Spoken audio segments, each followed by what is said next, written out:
أعوذ بالله من الشيطان الرجيم بسم الله الرحمن الرحيم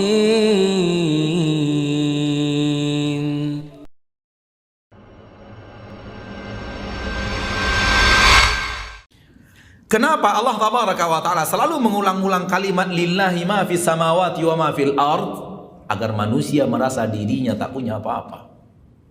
Ketika dia tidak merasa dirinya tidak punya apa-apa, dia akan meminta kepada yang punya segala-galanya. Tapi kalau manusia sudah memiliki sifat saya punya, dia akan merasa tak membutuhkan siapa-siapa. Karena saya punya, mau apa lagi?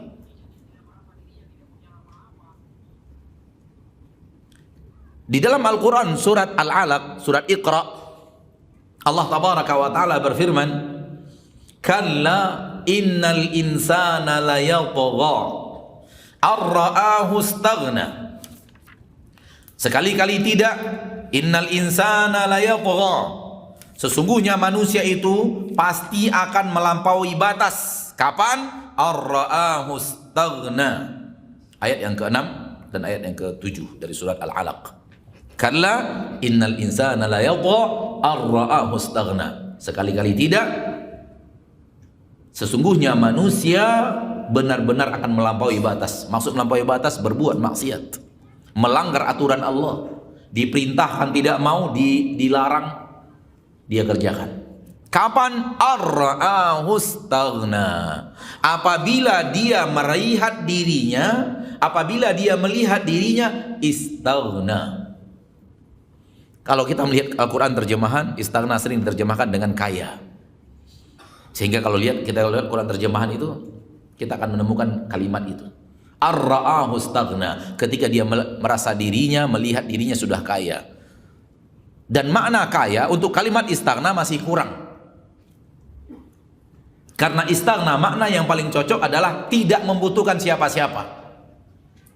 Saya berdiri di kaki saya sendiri, saya mampu segala-galanya, saya bisa mengerjakannya, saya mampu membelinya, saya mampu membayarnya. Saya tidak butuh siapa-siapa lagi. Ini makna istaghna. Merasa diri mampu segala-galanya dan punya kemampuan segala-galanya tanpa membutuhkan siapa-siapa. Bahkan mungkin akan lebih parah dengan mengatakan orang lain yang butuh saya, bukan saya tidak butuh orang lain. Kalau sudah begini, Allah mengatakan pasti orang yang seperti ini berkecimpung dengan aneka ragam maksiat. Ar-ra'ahu istaghna, apabila dia merasa dirinya tak butuh lagi orang yang butuh dia. Sifat tidak membutuhkan siapa-siapa hanya sifat Allah. Hanya sifat Allah, ma'asyarul muslimin, yang tidak membutuhkan siapa-siapa. Dan seluruh selain dia membutuhkan dia, itu hanya sifat Allah. Itu dia makna firman Allah di dalam Al-Quran, Allahus Samad.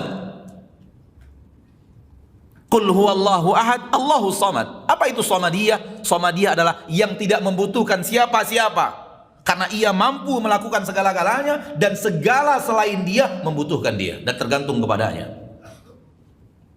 Ini makna Samadiyah. Dan itu hanya sifat Allah. Dan apabila sifat ini dimiliki oleh manusia, maka dia akan melampaui batas, berbuat maksiat. Kenapa Allah Tabaraka wa Ta'ala Rabbul Izzah mengulang-ulang, kamu itu nggak punya apa-apa, yang punya itu hanya Allah. Kalian adalah miskin, kalian membutuhkan Allah Tabaraka wa Ta'ala, agar di dalam diri kita merasa ketergantungan kepada Allah yang sangat besar.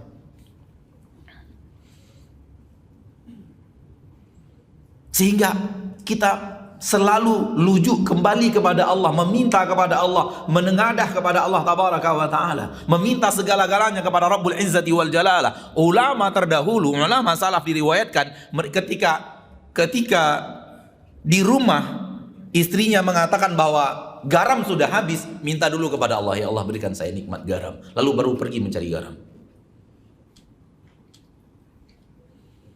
Hadir di dalam diri mereka bahwa semuanya Allah, kalau bukan Allah yang beri, nggak bisa.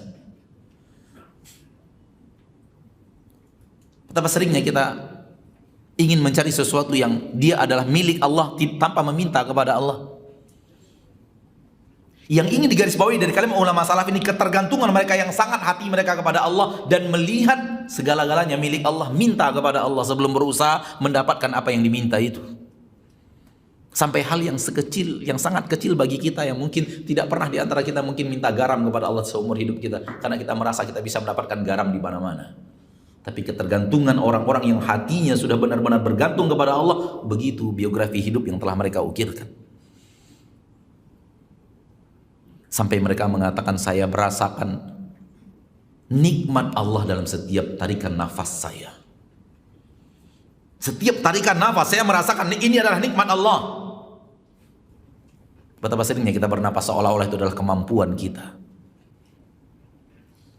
Jawab saya, ma'asyarul muslimin, oksigen yang kita hirup itu karya kita, ciptaan kita, ciptaan manusia, atau Allah yang punya?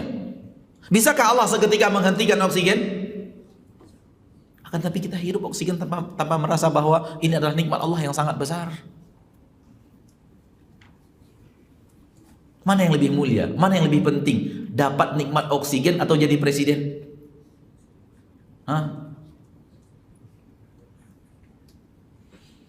Gak jadi presiden gak apa-apa, hidup kita gak jadi presiden gak ada masalah kan? Semua kita gak ada yang jadi presiden kan? Gak ada masalah, aman-aman aja hidup. Coba gak dapat oksigen. Beginilah para ulama hidup, orang-orang saleh yang menghambakan dirinya kepada Allah, benar-benar melihat nikmat-nikmat Allah dalam setiap gerak-gerik kehidupan mereka.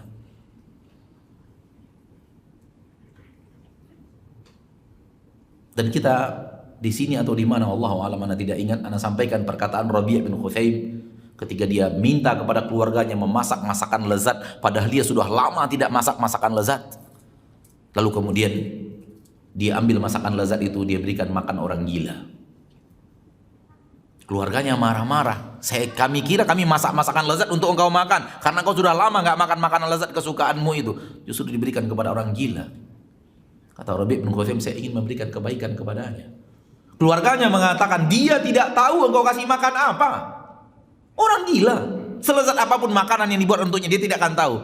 Kata Rabi', Allah tahu. Allah melihat saya memberikan kepadanya makanan lezat. Begini kehidupan para ulama, para orang-orang saleh yang selalu bergantung kepada Allah dan berinteraksi dengan Allah tabaraka wa ta'ala Rabbul Izzati wal Jalalah. أعوذ بالله من الشيطان الرجيم بسم الله الرحمن الرحيم